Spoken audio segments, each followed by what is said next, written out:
Muy bien, buenos días. Esta es una presentación basada en un paper publicado en la revista ortopédica de medicina deportiva, por los cuales los integrantes del equipo médico se desempeñan en el departamento de cirugía ortopédica y cirugía vascular de la Facultad de Medicina de David Geffen en el UCLA. Y el artículo se llama Síndrome del Opérculo Torácico en lanzadores de béisbol de las Grandes Ligas, retorno al deporte y métrica del rendimiento después de la resección de la primera costilla. Brevemente, como para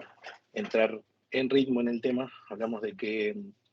el síndrome del opérculo torácico, bueno, es una lesión rara que afecta a lanzadores de Grandes Ligas de béisbol, que a menudo también se corrige con la resección quirúrgica de la primera costilla, en los cuales hay datos limitados para el retorno al juego, como así también la propiamente estadística para la cirugía en dichos profesionales.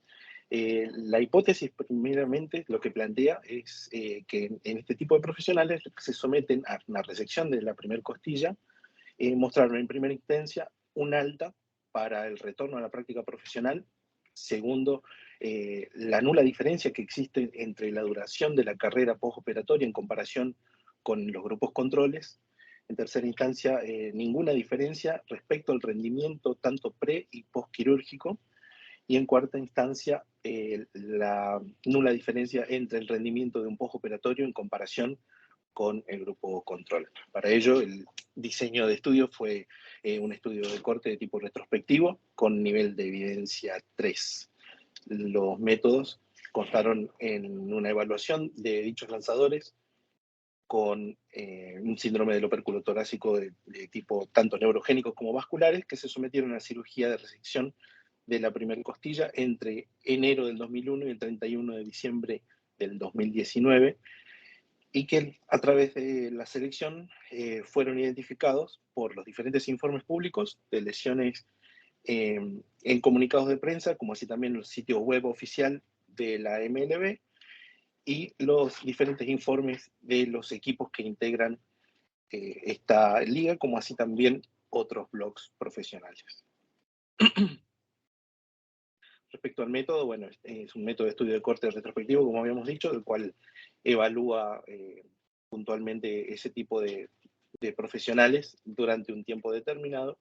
Esto mismo llevó a que se genere un grupo de control emparejados, tanto a nivel demográfico como en el rendimiento, para poder así tener una mejor comparativa.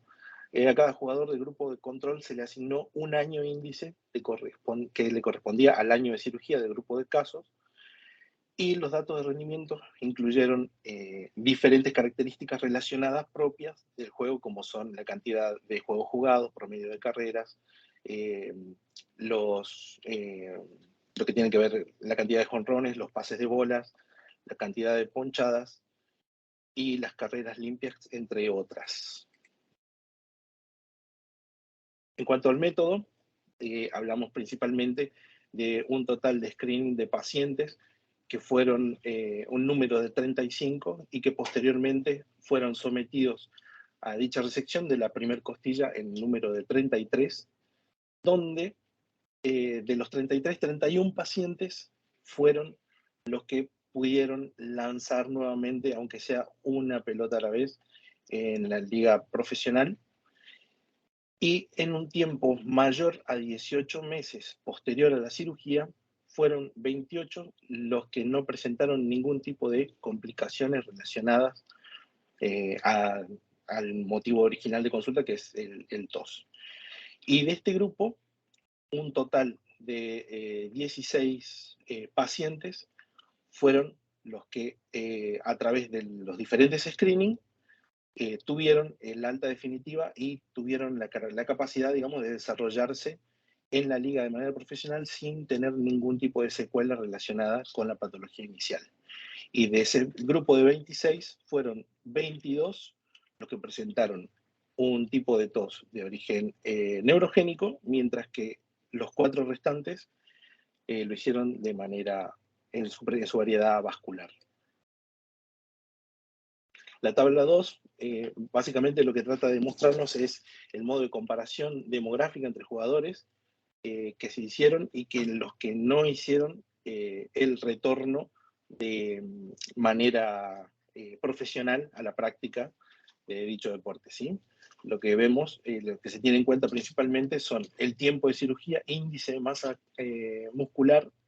si los tiradores fueron derechos o izquierdos, la posición de picheo también y por supuesto la variante de la tos que cada uno de ellos iba padeciendo. Mientras que la tabla 3 lo que nos habla es la diferencia en el desempeño profesional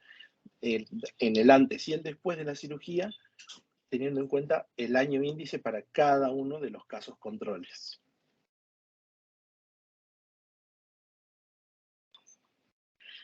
En cuanto a la discusión, bueno, lo que descubrimos es que los lanzadores de la liga profesional que se sometieron a resección de costilla para una mejora de el TOS, tuvieron un reingreso de manera profesional de un 81%, siendo que los lanzadores vieron un aumento inmediato en la cantidad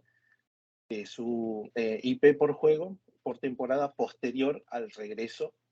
de la actividad profesional. Bueno, si bien el TOS es una lesión agresiva, que se presume que es un tanto más grave cuanto, digamos, el jugador se somete a una cirugía, esto mismo es lo que puede conducir en un tiempo de juego limitado secundario al dolor, como así también lo que puede provocar una disfunción del mismo, es decir, que impactará en su rendimiento. Sin embargo, en promedio, los atletas que han padecido el tos neurogénico presentaron síntomas durante 11 meses antes de la evaluación quirúrgica, mientras que los que padecían un tos de tipo venoso se presentaron de manera más aguda en un tiempo de entre 1 y 6 meses aproximadamente.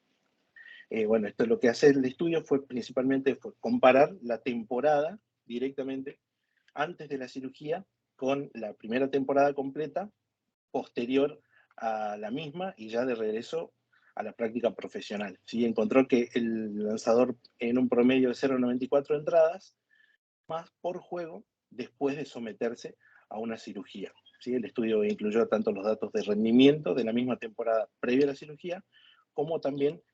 se le podrían sesgar los resultados hacia el peor rendimiento previo de la cirugía, por lo que los jugadores probablemente tenían ese síntoma y era lo que hacían que disminuya su rendimiento. En conclusión, lo que nos deja que los lanzadores